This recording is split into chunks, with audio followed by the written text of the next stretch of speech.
Today's episode of the Influencer Empires podcast is brought to you by the Empire Program with White Label Suite, powering our influencers and building their empires. Ladies and gentlemen, thank you so much for joining us. Today, we are focusing on a special guest who's got a real specialty in empires and exits that come along with those empires. Watching some of our influencers, watching some of the tribes that are being created, we're seeing incredible growth in those numbers, in the people and the audiences that they're building. And of course, what happens then is we might be looking towards an exit and taking that growth and being able to capitalize on that in an amazing way. Today's special guest is no stranger to building empires himself, having started his own startup company, which he then went on to list on a website called Flippa, which he is now the CEO of, based down in Melbourne. He's also worked with Xero as the head of strategic partnerships there. He was the GM and chief revenue officer for Luxury Escapes, which actually grew to over 300 million in gross revenue. And of course, the influencer model playing a big part in the hotel space and Luxury Escapes. As the CEO of Flippa since 2018, our special guest here, Blake, has created something of a phenomenon, launching now in multiple companies, partnering with Google and creating the world's best marketplace for listing digital assets and exiting companies. He is the CEO of Flippa.com. He is an incredible business turnaround specialist. He is none other than Blake Hutchison. Blake, thank you so much for joining us. Hey, well, thank you so much for having me.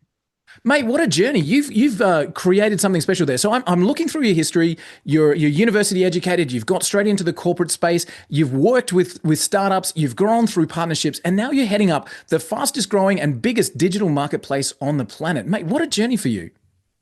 Yeah, it's been interesting. I've worked in lots of different industries across lots of different business models. Flippa is certainly the most interesting so far. Speaking of business models, with Flippa, you would have, visibility on some of the most incredible business models of all time coming across your desk. I mean, have you seen some big changes in the time since you've been there? Yeah, I think for all of our staff, it's almost like a mini MBA every time you come to work, because the world on Flippa evolves so quickly. And of course, entrepreneurs are so clever, so they're always inventing new ways to make money. And of course, in the digital sphere, in the internet economy, that's no different. And Flippa is very much attuned to that. We see business owners from all over the world operating across SaaS, e-commerce, YouTube channels, newsletters, apps, iOS and Android, and anything that is digital. And so it is really interesting. And of course, the entrepreneurs that live and breathe within the Flippa ecosystem are pretty savvy. They do things really well, and they get the benefit of exiting. So it's super interesting. Well, I love it. I've actually personally sold a bunch of sites on Flippa. You know, we've created little WordPress sites or little apps that we've sold there. It's been an amazing success. But I was looking, Flippa's whole, demeanor has changed, especially in the last few years. Now, as I look at Flippa, I mean, you are really focused on M&A. You've got a high profile teams there that are working with brokers. You've really elevated the base of Flippa into that high level enterprise market and everything in between. I'm seeing, again, valuations from 10,000 to millions. You've grown that massively. How have you gone about that? Yeah, so I guess it starts with the vision. So the vision is to create the investment bank for the 99%. So you and I both know that the world of M&A has been reserved for very big businesses and those who are, well connected, well heeled, and often can afford the services of an investment bank. But for the small guy, for the SMB, for the male and female founders around the world who have created something of value, they also deserve that opportunity to exit. And so we believe that there will be one default marketplace, like in many other industries, that will ultimately dominate the M&A service proposition for as many business owners as possible. And so therefore our mission is to democratize the exit, make founders aware of that exit opportunity, and provide that in the most efficient and scalable manner to serve as many people as possible. And so when I joined, which is now nearly 7 years ago, Flippa was a good company, but we were a company that represented mostly tiny digital assets. And over time, the internet economy has clearly evolved and matured, and e-commerce businesses 15 years ago were new and small and nascent. And now they're big and mature and thriving. And so we have done a good job of obviously positioning ourselves to capitalize on that. But at the same time, we've also followed the internet economy in its maturation generally. And so over time, those business models have evolved. Small business owners are now gravitating to the internet first and foremost versus traditional SMB. And over time, they've also become very attuned to this idea that much like buying or selling a house, buying or selling a business is something that is available and accessible to many. And so for us, it's been about obviously hiring great talent that can help customers exit, but it's also about making sure that the platform itself can satisfy the needs of those who operate in the internet economy. So we only do digital, which means we specialize in understanding the nuances of an e-commerce business or a YouTube channel or a SaaS business or an iOS and Android app.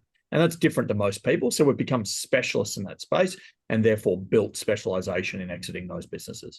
I love it. I love it. And for the audience that we specifically talk to, Blake, we're talking to creators. We're talking to people who are building their own tribes and their audiences. And often the question of monetization comes up when we're talking to these influencers. So somebody's running a YouTube channel, for example. They're creating great content. They're driving up those subscriber numbers, and they might be monetizing that in a number of ways. There might be ad revenue or contracts that they've got, branding placements, their own products, white label might come into the play. Is there a model for a creator or for somebody that owns that kind of influence and space that works best in terms of exiting that as a company?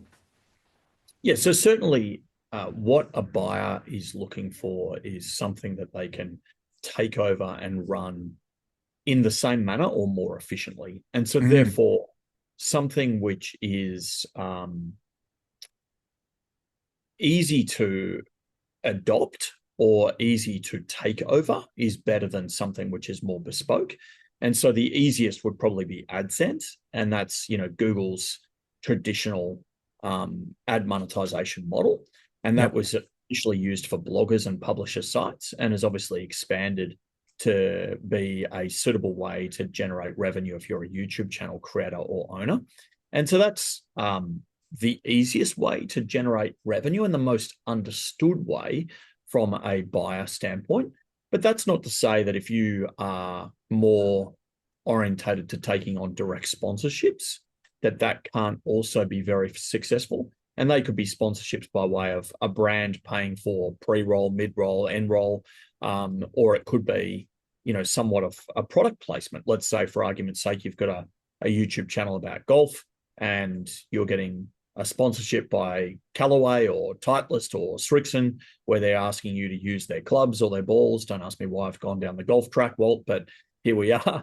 Then that would be easily, you could easily articulate that and therefore get buyers who are interested in that. Really what it comes down to is the viewership growing and predictable? Yep. And is the revenue growing and or predictable? And so if those two things stack up, then you are sitting on a really good quality channel, and you are therefore sitting on a channel which can be leveraged by an acquirer. Now, some of the time, it's important to recognize why buyers buy. And so a buyer will buy for one of two reasons. They're either a financial buyer, in which case they say, Walt, really good YouTube channel, I'd like to buy it from you because I believe the financials stack up and I want the benefit of the ROI. Pretty straightforward financial M&A process. In other cases, it's more strategic. So let's say, for argument's sake, you own a chain of golf shops and you have 25 shops across Australia, and you then find a channel which has got a massive following among community golfers across Australia, then you could acquire that channel for its arbitrage benefits. So essentially, customer is what you're seeking to get out of it. And therefore, whilst you might be interested in the revenue, probably what you're more interested in is the size of the audience, where the audience is based, and the audience's propensity to buy from you. Perfect. Amazing. So we talk about monetization, we talk about creating that revenue, and of course that's factoring into the exits as we're saying there.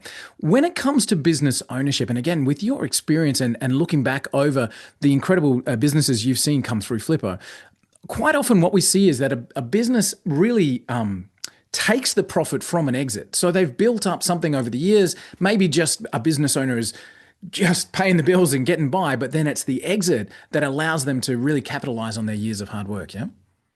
Well, 100%. I mean, I used to work at Xero. You will have seen that, or I think you even alluded to that in my introduction. And one of the things which was really interesting there is obviously watching business growth through the data, and then obviously watching average business life cycle. And the reality is, most businesses don't survive that first year, and the average life of a business is just over 5 years. And so if you think about that, it's highly unlikely that a small business owner is going to want to run their business forever. They may do that today, but the reality is that's unlikely in the future. And so, therefore, as you said, a lot of the time, they're just trying to put a roof over their head. A lot of the time, they're working on something that they're passionate about. A lot of the time, they actually do run out of steam, and therefore, it's important that creators, YouTube channel owners, social media influencers, or business owners generally start to think about the time in the future where they may consider that exit process and start to plan for that early. And we spoke just before we hit the record button about there being a great time to plan for that and a terrible time to plan for that exit. Is there if somebody's at this peak, they feel like things could not be going any better than they are right now? Is that the right time? Should they push it a little bit further? What's your thoughts there in terms of planning for that? So generally speaking, I think, and I've been an operator of businesses. I've obviously been an entrepreneur. You've alluded to that. And I've been involved in multiple startups as well. And so a lot of the time there is a point where you start to lose confidence and faith in what you're building. And a lot of the time your energy levels will start to dissipate. And so you can feel that coming. And so it's really important that the minute that type of feeling starts to arise, that you start to plan accordingly. And that means ensuring that financially the business is in the best possible shape, not the worst possible shape. And it also means that, things like standard operating procedures, things like using cloud accounting, things like working with a bookkeeper or accountant to ensure that your financials are actually in a good working order, should actually be planned at that time versus when you truly do run out of steam, because it kind of smells, and a buyer will sense that, and they're less likely to want to acquire something where they can feel like it's been neglected over X period of time. Interesting. So we've talked about the exit as being an amazing time in a founder's life or a creator's life when they capitalize on that. But what I've seen, I was looking at the Flippa Facebook page just a few moments ago. I think there's 37,000 people following every single post, and congrats to the Flippa team who are posting there multiple times a day with different deals that are available and different sites that are for sale and different buyers that you're looking for. And that's the one I want to focus on just for a moment, because we're talking about selling. But there's a real niche inside of the Flippa community that are professional acquirers, yeah? So they're looking to grow their portfolio, people with revenue, people with experience. They're coming into Flippa saying, cool, what do you got? I'm ready for the next one. I'm ready to pick up something else in my world. Have you got a growing community of people that are cashed up, ready to buy inside of Flippa? Yeah, so I'm going to backtrack just a little bit and talk about the sort of size of exits, and then give you a feel for the buyers that look for those different. Great. So there's kind of new car exits, new apartment exits, new house exits, and new life exits. There is this different size exit price that will afford you different things as you go above and beyond or outside of that exit horizon. And so then you'll have side hustlers. They're those people who are looking to buy something that is going to provide them some income while they work for somebody else, typically. You've got a kind of acquisition entrepreneur, and they're looking to buy their next job. So they've put aside some money, they've been searching for something, and they're going to take over your business and run it for the purposes of their professional income. Nice. And then you have strategic buyer, or institutional buyer, who's typically looking for something bigger, and it typically has strategic and or financial benefit to the company that they already run today. And we have a massive mix depending on the price point, because Flippa does do, as you said, what we represent businesses as low value as $10,000 and as high as the biggest business we've sold on the platform was $35 million. And so it really does have quite the range. And so, yeah, in short, we sign up between 17,500 and 20,000 net new buyers every month. And we have over 1.6 million buyers in our network. And we have them. The US does dominate. So there are more buyers registered in the US than there are anywhere else. But the good news is for a entrepreneur operating, no matter where they are in the world, the reality is it's the internet. And so so long as you've got a diverse audience base, which most creators do, then you will tend to appeal to a global buyer regardless of where they're based. And yes, it's a very big audience and they have very specific mandates. You know, you get people who say, I really want a faceless YouTube channel in the automotive space. You'll get people who say something more broad than that. They'll just say, you know, I'm looking for a SaaS business which is generating greater than $2 million EBITDA. And so, you know, some go very broad in their mandate and some go very specific in their mandate. And so what Flippa has is AI matching. So we basically look at all those mandates. We also look at intent on the platform. So we watch what they're doing on the platform. And we then essentially create a likeness score. So how similar are you to me? And if you're similar enough to me, then I will show you assets that Walter's looked like, and then vice versa. Walt will see assets to look at. And then we will text those buyers, we will email those buyers, and essentially we're running AI matching, 425,000 AI matches a week, so 20 million annually. And our job is therefore to make sure that there's enough buyers looking at the relevant assets on the platform, ensuring that those entrepreneurs can get the exits that they want. That's fantastic. That's amazing. And I'm assuming as you've created that network, Blake, you would have had the opportunity yourself to meet some pretty connected and powerful individuals around both in the buying and the selling space. How has that, I guess, elevation of your network affected you personally? Oh, look, I mean, I spend most of my time as an operator just trying to build the best performing marketplace to represent as many business owners as possible to ensure that they get the exit they want. We have a team of sales people, marketers, account managers, brokers, etc., operating around the world. And yeah, you're right. They meet some really interesting people. And often, not always, but often some of those really interesting people have a lot of money. And so, yeah, I mean, you meet people who have gone and raised a bunch of capital from brand name investors and are now shopping for that asset that they can acquire. You also meet some really savvy people that have built, as you say, a portfolio. I mean, there's a guy in, it sounds weird, but there's a guy in Serbia. He's a PHP developer, and he's been acquiring 2 assets on Flippa a month. So 2 assets a month for the last 6 years. Wow. And so, you know, he has a very, very substantial portfolio. He's spent over $2 million on the Flippa platform. He's scaled those businesses and grown those businesses, achieving substantial ROI on that investment over time. And he's just one example. Now, I've never met him, but I can see his behaviors on the platform. And so that's the more impressive, that these people go under the radar. And they're not there to brag necessarily. They're there to truly amass a portfolio of high performance digital assets that will sort of mirror and or outpace what you might get from traditional real estate investment, which is, of course, what you and I are more familiar with here in Australia. Yeah, wow, that's so amazing. And the digital asset space, as you said, I did the comparison myself against traditional real estate. It's incredible to think what it would take to you to generate the same return so long as you're running it intelligently. So, Blake, you and I want to focus. The buy-in's lower. So yeah, right. If you think about a place in Melbourne or Sydney, or I think you're on the Gold Coast, you know, the reality is you're not going to buy in for, in many cases, less than $1 million. Absolutely. Whereas you can buy a digital asset for 10,000, 50,000, 100,000, and of course up to 10 mil. Now, so therefore the buy-in is lower. I must admit, to be transparent about it, access to capital is harder because there's no traditional bank that's going to give you 80% of the value of a property or 90% of the value of a property. They're not going to do that in the digital asset landscape because they don't understand it yet. It's still relatively nascent. But the point being is the buy-in is lower and the ROI is far better. I mean, you're buying, these are small businesses. So you buy something for, let's say, $500,000. Well, the reality is that business is probably turning over $150,000 to $200,000 in profit.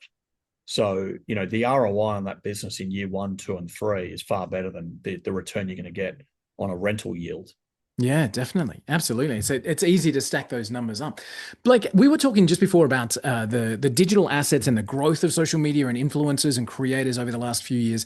I know I'll come back to Marty, who was a YouTuber who sold on the platform. He's a really interesting story. I'll come back to that in just a moment. So YouTube as a channel has been something very successful with the Flippa marketplace.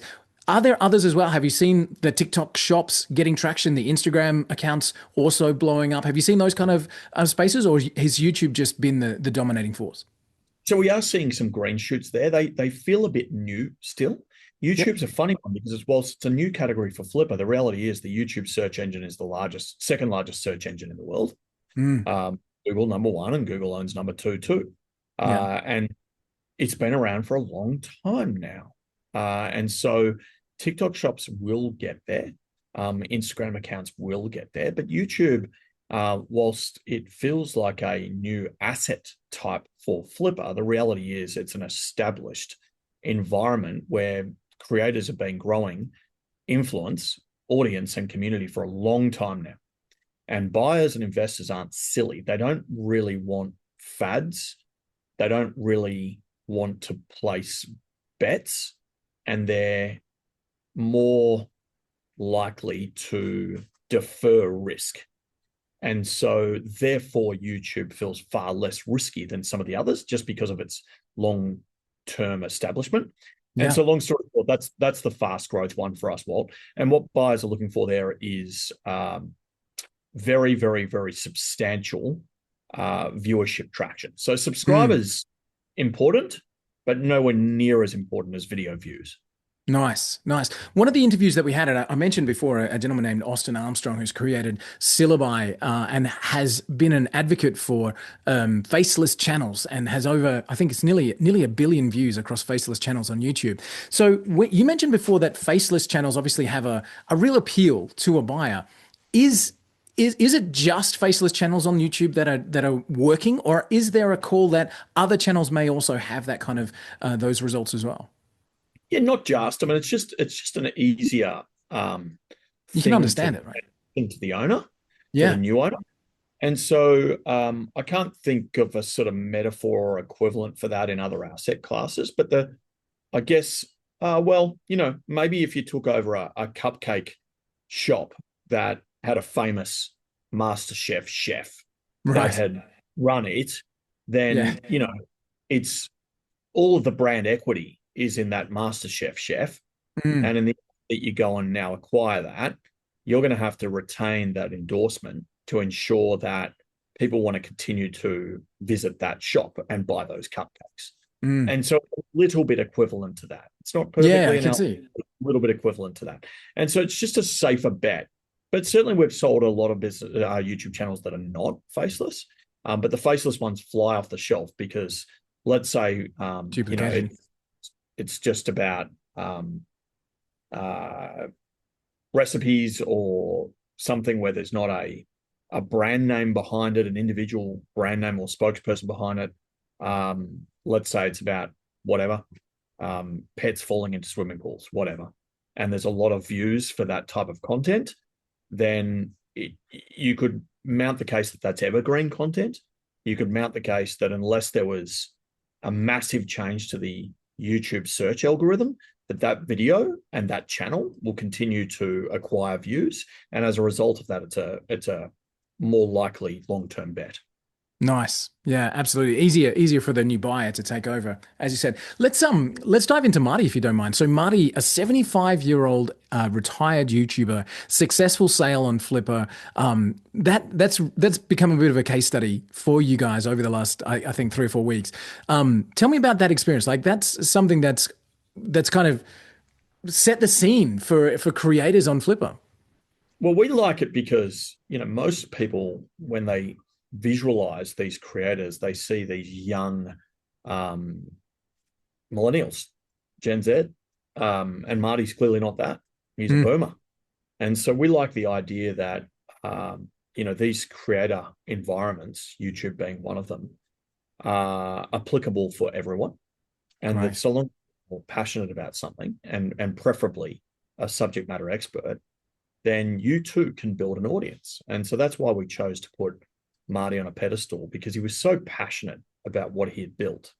And he'd built it over a fairly long period of time. If I remember correctly, it was 7 years or maybe even longer. So he'd done this for 7 years. He'd established a community. He loved the community. He was really only exiting because at the end of the day, he was 75 years old and he wanted liquidity. And so we can provide that liquidity opportunity for him. And so I can't remember correctly, but I think it sold within 30 days of being listed. So you got Marty there. He's 75 years old. He chooses Flippa. He lists with Flippa. We match him up to the world's largest universe of buyers, specifically those buyers in this case looking for YouTube channels. He gets the cash. He gets the cash in hand within 30 to 45 days, and he's a really happy guy. He then puts a goodbye message up on his YouTube channel. People go nuts. Now the channel's now thriving without him. And so he gets liquidity. The new owner gets a business that they can take and run and grow, and everyone's happy. So it's just a story. What a great story. How someone who's got passion for something can build an audience, and how someone who has that ability to build an audience can find liquidity. I love it, man. I love it. And Flippa itself as a business, as a company, is expanding massively. I saw that you just opened up in Spain a couple of weeks ago. We did. It's a really interesting one. We, on the YouTube vein, we ended up bringing on, call it an acqui-hire for want of a better description. But we ended up bringing on the founder and some of the staff of an old brokerage called TrustU, TRUST.IU, that was a Spanish-based broker for YouTube channels. Wow. So all they did was trade YouTube channels in a traditional brokerage model. And we got to know them. And ultimately, we didn't acquire the business, but when that business shut down, we wanted someone to run YouTube. And so we were able to get the founder of that business and then some of his staff to join us at Flippa and then run our YouTube category. So it was kind of serendipitous, and it worked out well for everyone because now we've got an office there and we can hire there and bring more talent into our European enterprise whilst getting subject matter expertise around YouTube, which is something that we've been passionate about, but haven't necessarily had the capability in-house to run. That's so cool. And you get somebody else on the other time zone as well.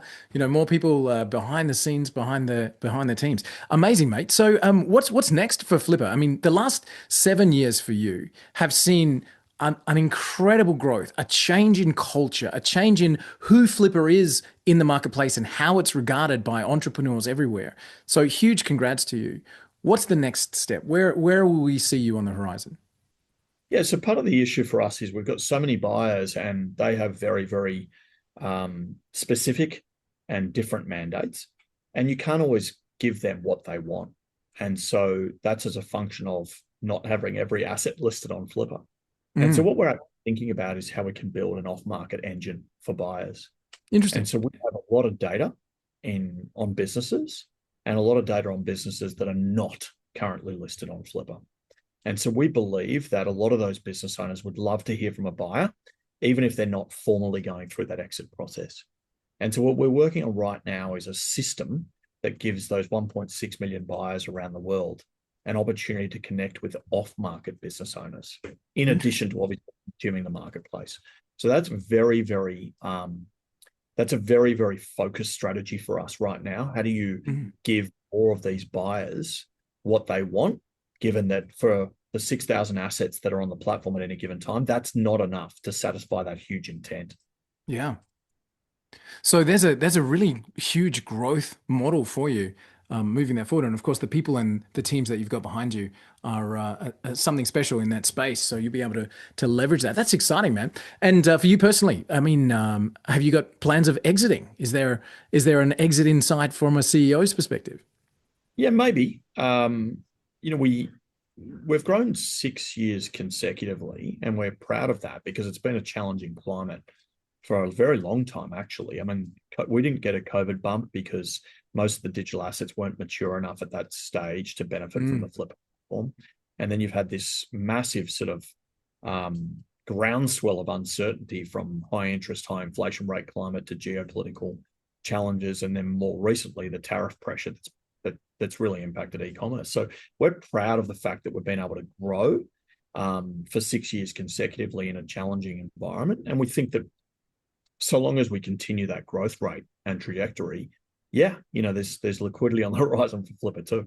That's fantastic. Amazing. It'd be a great story to tell, actually, and especially looking at the journey. Well, guys, as we're listening here from a creator's perspective, there are opportunities for you to invest as a buyer. You can join the crew and find amazing businesses that you can add to your portfolio. But as Blake said, building that dependable viewership, that audience that has attraction, genuinely creates an asset for you. So, guys, get in touch with the team at Flippa. It's flippa.com. Follow along on their website there, and also the Facebook group. Super, super active. Your buyer agents are out there working the crew and finding buyers for business owners that are selling. The seller agents are obviously engaging there as well. So, guys, if you are thinking about what your next step as a creator, as an influencer can be, get in touch with the team at Flippa. There's literally nobody better in the world than the team at Flippa under the helm of Blake, as he said. The guys are very active on Facebook. Blake, I've seen you're specifically active on LinkedIn. I know you've got a huge following there. I think there's nearly 10,000 people that are following your posts on LinkedIn. So find Blake across on LinkedIn. We'll make sure we've got your links there in the show notes as well. And dude, just thank you so much for your time. I really appreciate the insights and what we're doing for the community here. Yeah, thank you, Walt. I really appreciate it as well. And hopefully it's been helpful for the community. Yeah, amazing, mate. Thanks again. All right, guys, we'll see you on the next episode.